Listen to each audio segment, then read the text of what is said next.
Olá, seja bem-vinda, seja bem-vindo a esta aula, onde nós vamos abordar então uma questão muito importante dentro dos projetos de iluminação, que é uma das etapas que corresponde à identificação dos requisitos de iluminação do projeto, né, que corresponde ainda às questões relacionadas a levantamento de dados, programa de necessidades e estudo de viabilidade deste projeto.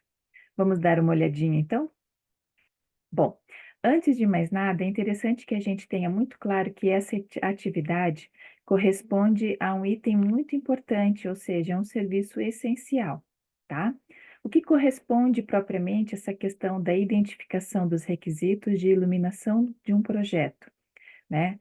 A descrição da atividade se resume da seguinte forma: é analisar os diferentes ambientes do empreendimento e a tipologia das tarefas a serem realizadas em cada local.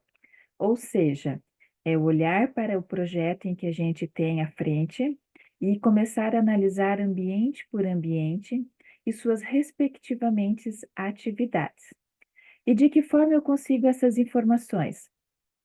Essas informações a gente consegue, na verdade, né, em uma reunião, tá, com todos os envolvidos, seja ele construtor, empreendedor ou os arquitetos responsáveis, tá? É o momento em que nós, profissionais aqui da área da iluminação, temos que ter todas as informações necessárias para que a gente possa entender ainda mais esse projeto e todas as suas particularidades, tá?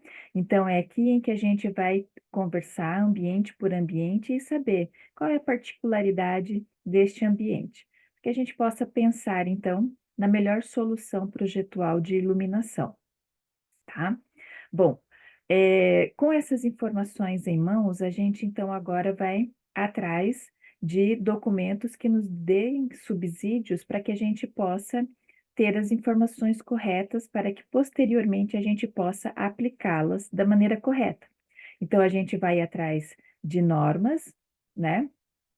Seja ela, né, por exemplo, né, de preferência, até porque é a nossa norma norteadora. Então, a gente tem aqui como exemplo, né, a NBR 8995, que fala sobre iluminação de ambientes de trabalho, tá?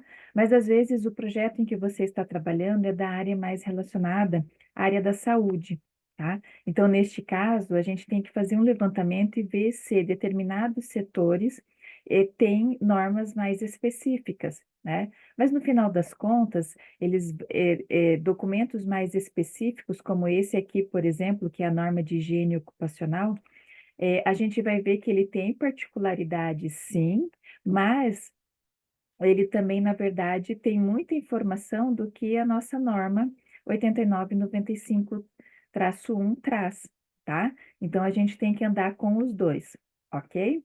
Bom, dando continuidade, a gente vai então agora ver de que forma a gente pode começar a se debruçar sobre essas informações. Então, começa-se as pesquisas, né, dos índices de iluminação requeridas em cada local, a partir das normas adequadas ou de outras estabelecidas pelo cliente, tá? Às vezes é um cliente que tem uma franquia e ela tem uma certa padronização. Então, é interessante que a gente tenha muito claro também essas informações, tá bom?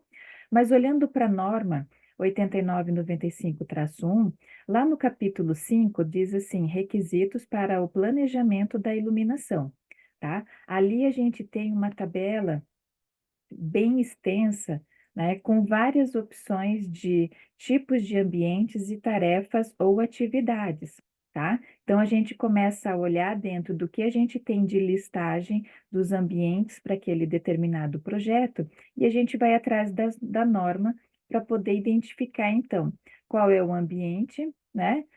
Quais são as atividades que acontecem ali dentro, tá? É, e aí a gente vai olhar a coluna do lado, que é a quantidade que eu preciso de iluminação média para esses ambientes. Então, esse é o primeiro ponto desta atividade. Então, a gente vai registrando, marcando essas informações para que a gente possa ver também outra particularidade dentro de um projeto de iluminação que está relacionada às atividades que vão acontecer dentro dos ambientes.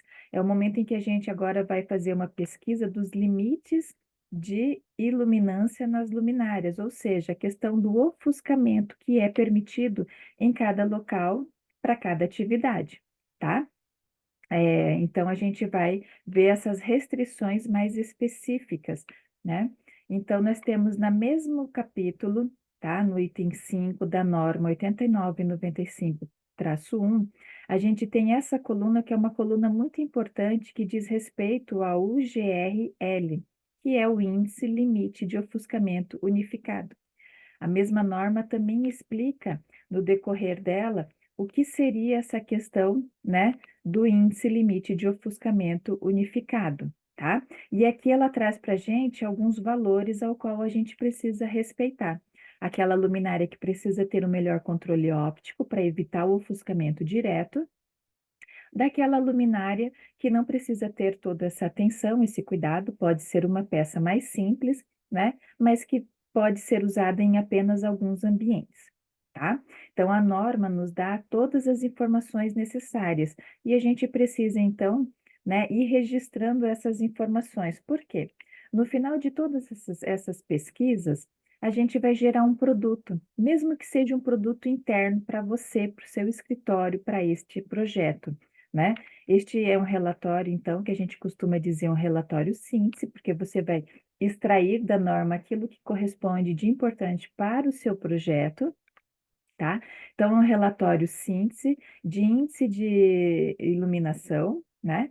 E de necessidades de controle de ofuscamento que serão atendidos pelo projeto. Então, quando a gente fala atendidos pelo projeto, esse estudo minucioso deve ser feito ambiente por ambiente, porque na hora de pesquisar, na hora de projetar, a gente vai olhar para essas informações e vai poder organizar essas ideias referente às questões projetuais, o que eu posso e o que eu não posso. E o que eu posso é de que forma agora eu vou, né, trazer a minha identidade de projeto, tá bom? Então, esses relatórios, ambientes por ambientes, né, são orientativos e definirão o partido para o sistema de iluminação, né? Que tipo de iluminação eu quero para esse ambiente A, que tipo de iluminação, né, de sistema de iluminação eu quero para este ambiente B, e assim sucessivamente. Então, vejam, antes de propriamente a gente entrar na parte projetual, a gente está colhendo informações, né? E organizando aí o nosso processo criativo para que a gente possa, então, ter de forma organizada, né, tudo que a gente precisa para que quando a gente for projetar, colocar esses pontos de iluminação, pensar naquele desenho de luz, naquela atmosfera em que a gente quer criar, a gente tem essas informações aí de forma clara e rápida ao nosso alcance, tá bom? Bom, espero que vocês tenham gostado desta aula. Agradeço a atenção de vocês e nos vemos na próxima aula. Um abraço.